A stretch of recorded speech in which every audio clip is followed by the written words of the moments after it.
IPhone কেনার জন্য ওই দুইটা বিক্রি করে দিলাম। Yeah, yeah, yeah, yeah. না বন্ধু আরেকটু লো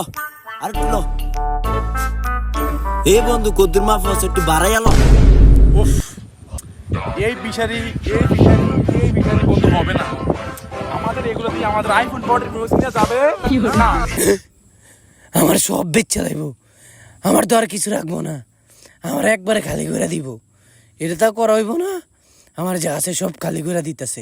আইডিয়া বন্ধু, তুই নরেন্দ্র একটা 18 কোটি টাকাতে বিল্ডিং করেছিস। তুই কি বলো সেটা? ওইটা ছিল আওয়ামী লীগ সরকার সময় 18 কোটি টাকা, এখন ডক্টর ইউনূস আসার পরে 1000 কোটি টাকা। তুই কি দেখবি তা বিল্ডিংটা? চল এই দেখ বন্ধু, আমার 1000 কোটি টাকা বিল্ডিং। দেখ দেখ চোখ লাগে। আইডিয়া, আমরা এটা বিক্রি করে আমাদের আইফোন 14 16 প্রো ম্যাক্স কিনবো। কি বলো, আমরা হাজার হাজার টাকা কিনতে পারবো এটা বিক্রি করলে। চল চল। ও শিট, এই বিল্ডিং মিশারি সব কিছু বিক্রি করার পরও লাগে আরো 30,000 টাকা। এবার কি করতে পারি? আইটি আমার বিচটা আমি বিক্রি করে দিই। বন্ধু যখন নিজের বিচি বিক্রি করে বন্ধুকে আইফোন গিফট করে, তখন বন্ধুর অবস্থা। অবশেষে সে আমার জন্য বিচিটাও বিক্রি করে দিল, আমার তো সব শেষে করে দিল, ওর বিচি দুটোও বিক্রি করে দিল।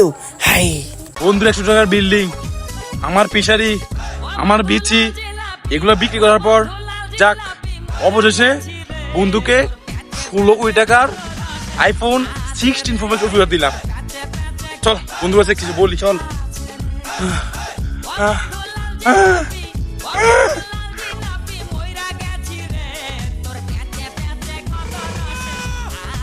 বন্ধু, দিনের বিল্ডিং, আমার ফিশারি, আমার বেশি সব বিক্রি করে দিয়ে আমি বন্ধুকে আইফোন 16 কিনে দিয়েছি।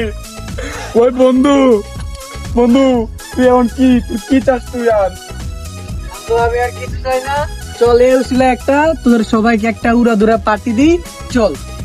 আইফোন আইফোন আইফোন আইফোন জীবনে দারুণ